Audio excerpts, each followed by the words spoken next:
Welcome to our channel, welcome to एमीज channel. कैसे हैं आप लोग? आज मैं रीडिंग कर रही हूँ। न्यू टॉपिक मेरे एकदम जहन में आया था और यू नो दैट कि मैं अपनी ट्यूशन्स पे जाती हूँ कि are you made for each other. आप लोग इतना स्ट्रगल कर रहे हैं जिस कनेक्शन के लिए, जिसके बारे में सोच रहे हैं, या डिफरेंट आप लोग जाके रीडिंग्स देख रहे हैं लोगों की, दूसरे टैरो कार्ड रीडर्स की देख रहे हैं। बहुत अच्छे अच्छे टैरो कार्ड रीडर्स हैं। तो ये मैंने सोचा कि क्यों ना हम ये देखें कि आप इतना टाइम जो रीडिंग्स में इसमें इधर उधर देख रहे हैं या सोच रहे हैं, even though are you thinking about those people, तो वो क्या वर्दी है? तो मैंने उसका निकाला है कि हम निकालते हैं मेड फॉर ईच अदर। अगर सेंसिटिव है मत देखिएगा, क्योंकि ज़रूरी नहीं है कि पॉजिटिव ही आए, हो सकता है बहुत नेगेटिव आए, हो सकता है बहुत पॉजिटिव भी आए। तो देखते हैं कि are you made for each other, यानी कि वो क्या सोचते हैं और क्या इस रिश्ते का हो सकता है। तो मैं सिर्फ एक टैरो कार्ड यूज़ कर रही हूँ और वो है एंजल विजडम टैरो। और मैं एक ऑरिकल यूज़ करूँगी जो हम एंजल के मैसेजेस निकालेंगे, अर्थ वॉरियर। ये अर्थ वॉरियर है और ये मैं यूज़ करूँगी, ठीक है। तो देखते हैं कि आपके जो कार्ड्स हैं वो क्या बताते हैं कि आप लोग जो हैं मेड फॉर ईच अदर हैं या क्या है, ठीक है। चलते हैं। और ये male to male, female to female भी हो सकता है। कोई चीज़ अगर रेजोनेट ना करे, आप अपने पे इन्फोर्स नहीं करिएगा। आप लोग इसको बिल्कुल ऐसा समझें कि बस आप रीडिंग देख रहे हैं, ओके। बिल्कुल इन्फोर्स नहीं करिएगा। अगर कोई चीज़ आपसे रेजोनेट करे तो फिर वो आपके लिए मैसेज है। और मेरा एक सोचना ये भी है कि जब आप लोग कोई रीडिंग देखने आते हैं तो इसका मतलब है आपके लिए कोई ना कोई मैसेज ज़रूर है, वरना आप लोग ऐसे क्लिक नहीं करते हैं। हज़ारों लोग बैठे हुए हैं, अगर आप कोई वीडियो क्लिक कर रहे हैं तो इट्स मीन कि आपके लिए कोई मैसेज है। पहला कार्ड आया है आपका 4 ऑफ सोर्ड्स, जिम्नाई लिब्रा एक्वेरियस। फिर आया है night of cup, Cancer Scorpio Pisces. फिर आया है हरमेट। आपके 2 कार्ड जो हैं वो बहुत स्ट्रांगली आए हैं, विर्गो। और फिर आया है 5 of pentacles, Taurus, Virgo, Capricorn. पहले हम अपने कार्ड्स की सीक्वेंस सही कर लें ताकि आप लोगों को कार्ड्स पूरे दिखें। टू बी फ्रैंक, अगर मैं आपको बताऊं, मुझे लगता है आपके पर्सन ने इस बारे में राइट नाउ कुछ सोचा हुआ नहीं है, कुछ भी नहीं सोचा हुआ। मुझे लगता है आपका जो पर्सन है वो इस वक्त एक हर्मिट मोड में है, और आप लोग भी to be frank hermit mode में। आप लोग भी कोई ऐसे नहीं है कि मरे जा रहे हैं कि वो आए तो आप अपनी ज़िंदगी उनके नाम कर दें। मुझे लगता है कि कहीं ना कहीं आप लोगों ने भी इस चीज़ को कहीं ना कहीं अंडरस्टैंड कर लिया, क्योंकि आप देखिए 2 कार्ड आए रेस्टिंग पोजीशन में, 4 ऑफ सोर्ड्स और हर्मिट। दोनों कार्ड सोचने के, रेस्टिंग के, वाइजली डिसीजन लेने के हैं। मुझे लगता है कि आपके पर्सन ने अभी इस बारे में नहीं सोचना शुरू किया कि are you guys made for each other और नॉट। मुझे लगता है कि आपका पर्सन जो है या तो एज वाइज आपसे बड़ा है, या समझदारी में आपसे ज़्यादा है, या वो अपने बारे में आपसे ज़्यादा सोचता है। क्योंकि मुझे लगता है कि आपका जो पर्सन है ओवर थिंकर है। अगर नहीं भी है तो मुझे लगता है आपका पर्सन ओवर थिंकर है। वो बहुत ज़्यादा सोचता है हर रिलेशन को लेके, ये नहीं कि सिर्फ आप ही के रिलेशन को लेके। मुझे लगता है कि वो हर रिलेशन को लेके बहुत ज़्यादा सोचता है, और वो ये सोचता है कि किस तरीके से अपनी हर चीज़ को बैलेंस करे। शायद वो मिस्टर परफेक्शन भी कह सकते हैं, मिस परफेक्शंस कह सकते हैं। मुझे नहीं लगता कि वो कोई फैसला जल्दी करते हैं। 4 ऑफ सोर्ड्स जो आया है, मुझे लगता है आपका पर्सन पीसफुली इस चीज़ का हल चाहता है या चाहती है। वो चाहती है पीसफुली सारे काम हो जाएं, या आप उन्हें अंडरस्टैंड कर जाएं या वो आपको अंडरस्टैंड कर जाएं। मुझे लगता है वो बहुत दफ़ा स्टॉप थिंकिंग अबाउट यू, कि मुझे नहीं सोचना है, मुझे नहीं सोचना है, मुझे उस जगह नहीं जाना है। कहते हैं ना, वो हमारी एक कहावत है, जिस गली जाना नहीं उसका पूछने का क्या फायदा, या जिस शहर जाना नहीं उसका पूछने का क्या फायदा। तो मुझे लगता है आपका पर्सन जो है वो अभी इस रिश्ते में थोड़ा सा रुकना चाहता है।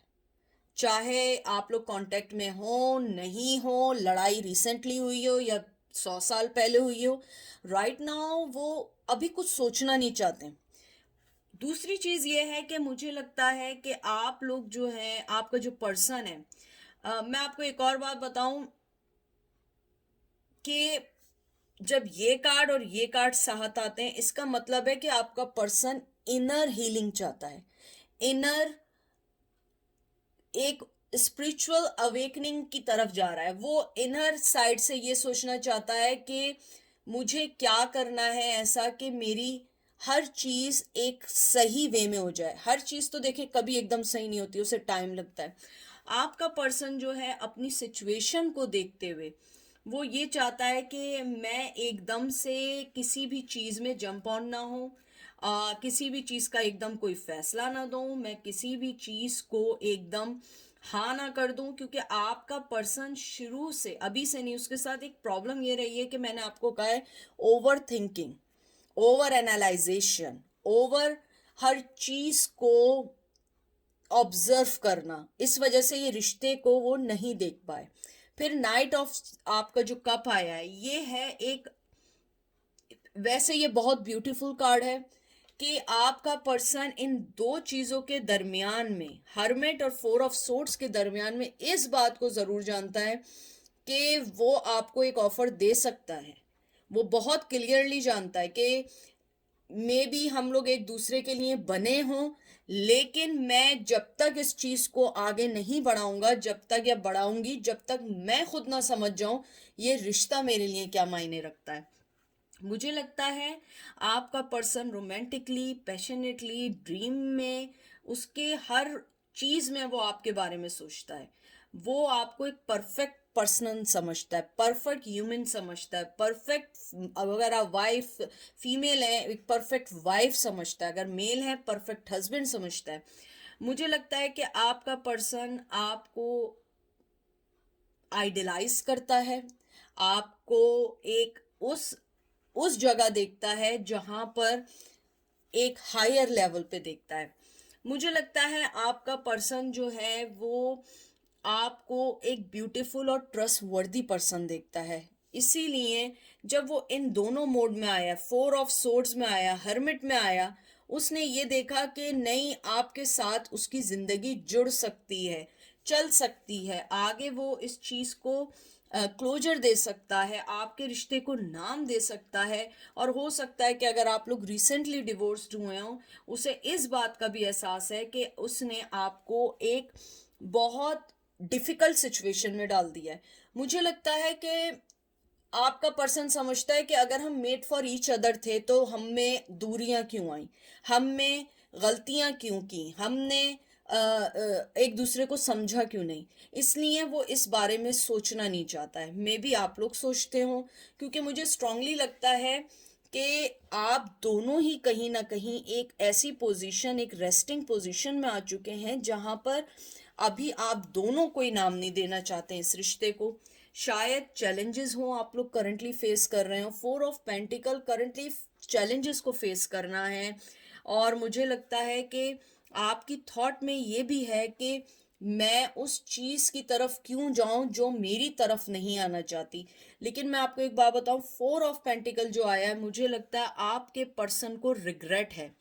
मैं आपको बता रही हूँ रिग्रेट है, और वो ये जानता है कि उसने एक बहुत स्टुपिडिटी का फैसला किया, एक बेवकूफ़ाना, एक बुज़दिलाना फैसला किया है आपको छोड़ के। क्योंकि आप जैसा पर्सन उन्हें नहीं मिल सकता है, चाहे आपने उन्हें इमोशनली हमेशा अवेलेबल रहे हों, चाहे आप लोग उनके लिए फाइनेंशियली अवेलेबल रहे हों, एज ए फ्रेंड अवेलेबल रहे हों, आपका पर्सन जानता है।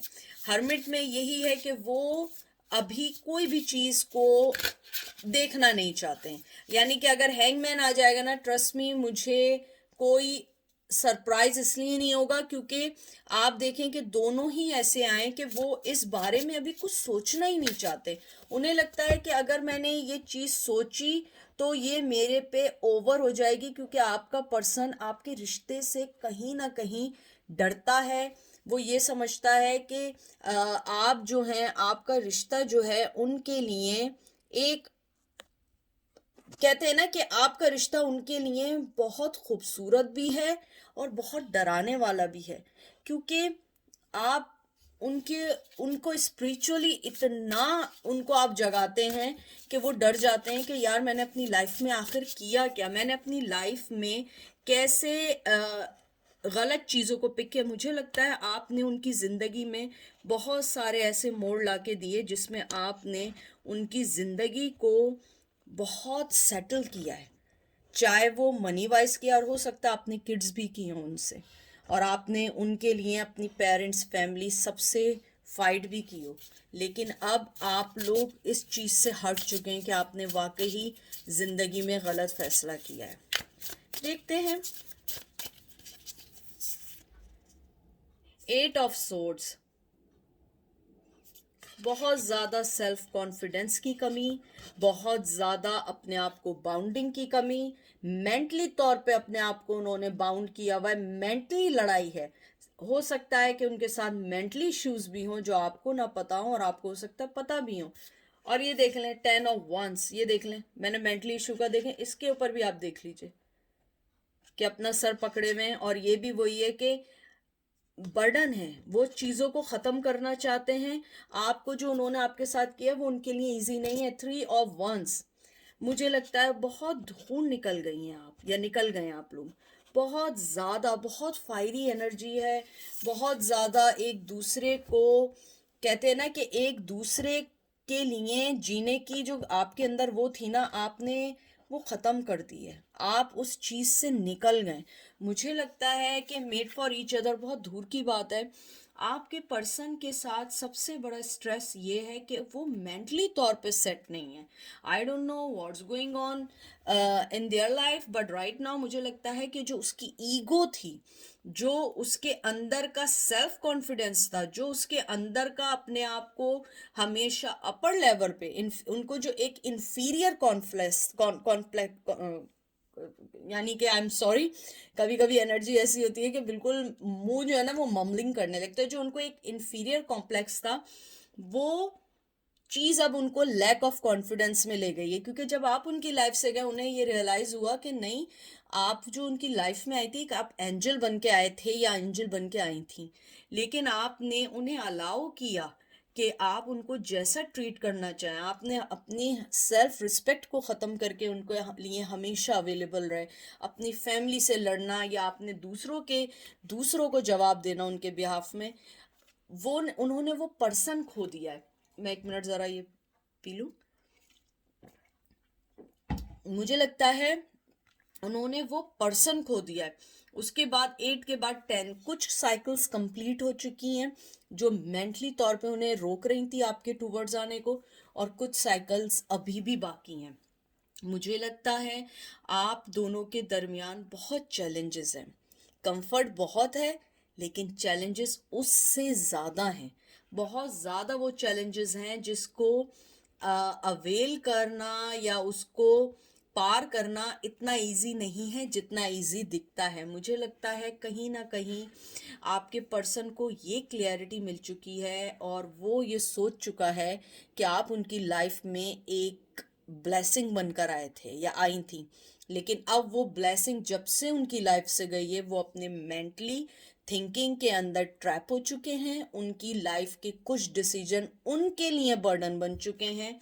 मुझे ये भी लगता है कि आपने जब से उन्हें अपनी लाइफ में से एग्जिट करा दी है, उन्हें ये लगता है कि उनके लिए अब सारे दरवाजे बंद हो चुके हैं। मुझे ये भी लगता है कि आपका पर्सन ये भी सोचता है कि उसकी लाइफ की ब्लेसिंग और उसकी लाइफ की हैप्पीनेस की एंडिंग हो चुकी है। मुझे ये भी लगता है कि आपका पर्सन आपके पास आना चाहता है, बात भी करना चाहता है, कोई डिसीजन भी लेना चाहता है, लेकिन वो उस तरफ नहीं अभी आ सकते। क्योंकि उनका माइंड, थर्ड पार्टी भी हो सकती है, लेकिन जो उनका माइंड है वो उनका सबसे बड़ा इस टाइम दुश्मन बना हुआ है। मुझे ये भी लगता है कि आपका जो पर्सन है उसने किसी और पर्सन के लिए जो आपको धोखा दिया था, अब वो उसका कार्मा भुगत रहे हैं। वो चीज़ उन्हें डिच कर रही है, वो चीज़ उन्हें डैमेज कर रही है, और आप अपनी ज़िंदगी में कहीं ना कहीं इसी चीज़ के साथ आगे बढ़ चुके हैं।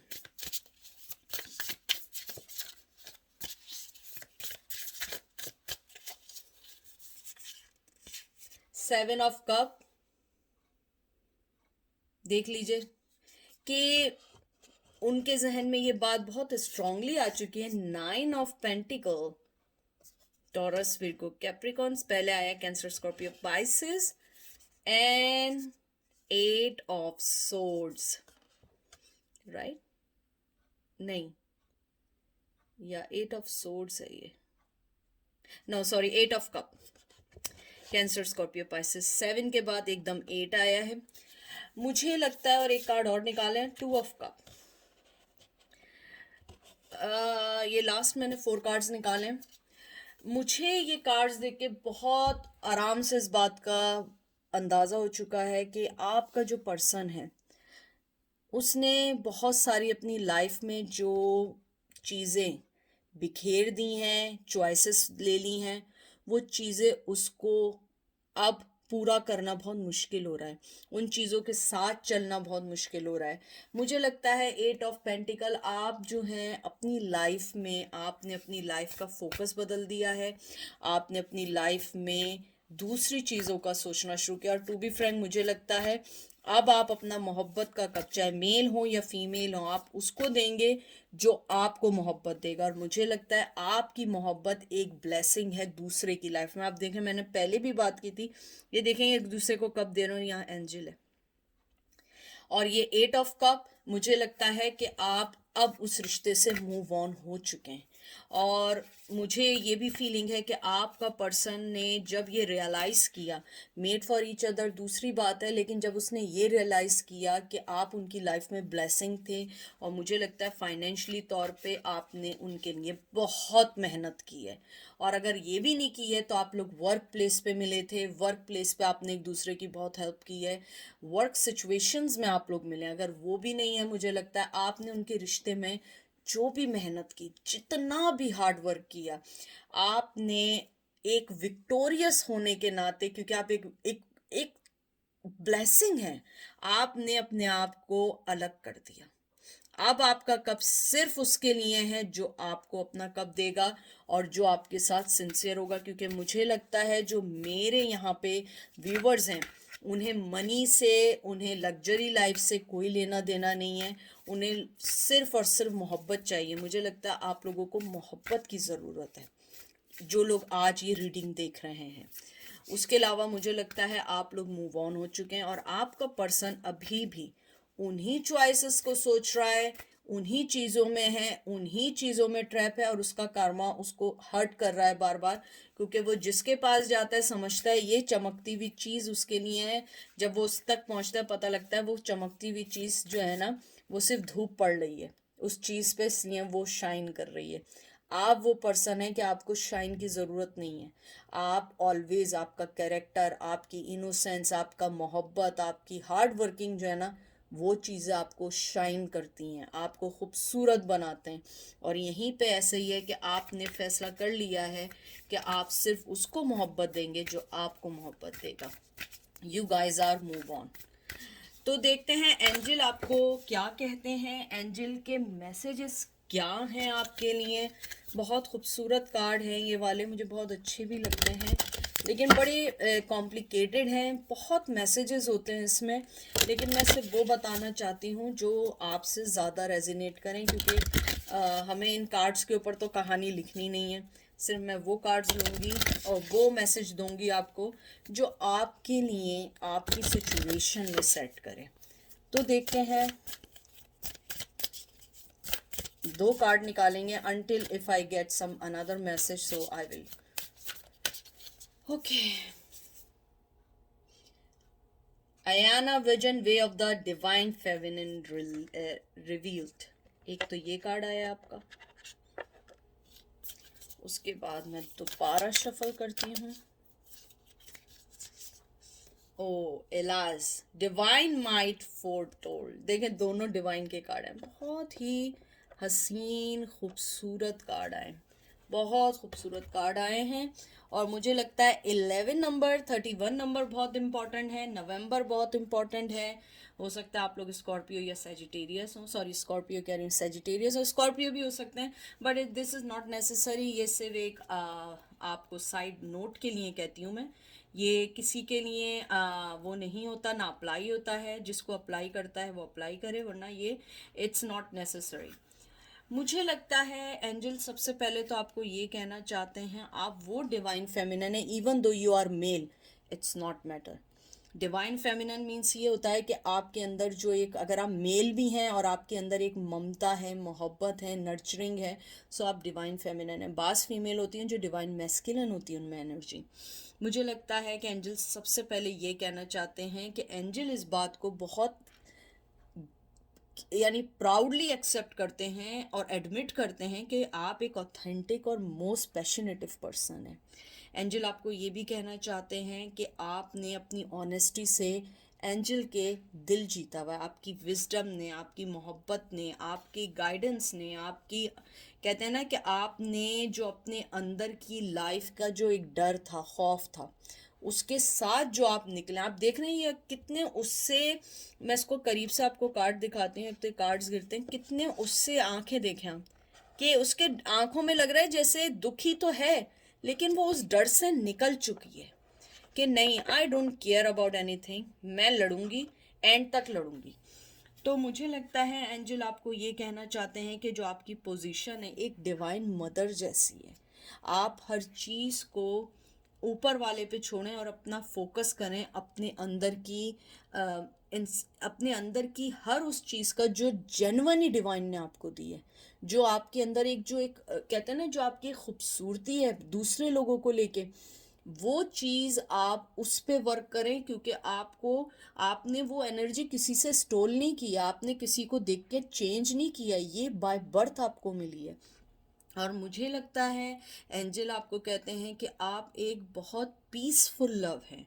आप जो है एक, आपकी जो आंखें हैं, जो आपकी आंखों में जो एक गेज़ है, वो एक जेन्युइनली जो है किसी के लिए मोहब्बत का है, मदद का है। देखिए मैंने आइस का कहा था, और फिर मुझे यही मैसेज आया कि आपकी जो आंखें हैं, जो आपकी आंखों की जो एक देखना है, हो सकता है बहुत सारे लोगों की डार्क आइज़ हों, बड़ी डीप आइज़ हों। तो मुझे लगता है एंजल आपको यही कहना चाहते हैं कि आपने अपनी मोहब्बत, अपनी चीज़ों से जो लोगों को सेटिस्फाई किया है, उनकी मदद करके, ये बहुत मुश्किल से मिलती है, इसलिए आप अपनी सिर्फ ग्रोथ पे वर्क करें। फिर 31 जो नंबर आया है, उसके अंदर एंजल आपसे एग्जैक्टली वही बात कहना चाहते हैं कि आप अपने आप को लेट डाउन ना करें। आपका बिहेवियर, आपका एटीट्यूड अनवर्दी है, उसकी कोई कीमत नहीं लगा सकता। आप इतना खूबसूरत पर्सन है, उसकी कोई कीमत नहीं लगा सकता है, कोई पर्सन उसको गलत साबित नहीं कर सकता है, कोई पर्सन आपको लेट डाउन नहीं कर सकता। आपकी पोजीशन, आपकी ब्लेसिंग, आपकी पावर, आपका लव, वो सब एक डिवाइनली है। मैं आपको एक और बात बताऊं, ये डिवाइन फेमिनन है, ये एक डिवाइन मदरली कार्ड है, ये डिवाइन फादरली कार्ड है। अगर आप देखें कि you guys have both power, divine father, divine mother, आप दोनों, आपके अंदर ये बोथ पावर होना बहुत मुश्किल है। मैंने आपको पहले ही एक बात बोली थी कि आपको यही अंजुल कहना चाहते हैं कि आपने किसी से कोई एनर्जी चुराई नहीं है, आपने किसी एनर्जी को किसी से लिया नहीं है, ये जेन्युइनली आपके अंदर आई है। आपके अंदर एक वो मेडिकेशन, वो डार्कनेस जो दूसरों को ख़त्म कर दे, वो आपके अंदर है। दोनों में आप देख रहे हैं कितनी ब्राइटनेस है। और मैंने पहले भी कहा था कि आपके ऊपर ये नहीं है कि धूप पड़ती है तो आप चमकते हैं, आपके अंदर की खूबसूरती जो है, जो मोहब्बत है, जो डिवाइनली है आपके पास, वो चीज़ आपको खूबसूरत बनाती है। आई होप आपको ये रीडिंग पसंद आई होगी। अपना ख्याल रखिएगा, दुआओं में याद रखिएगा। Take care, bye.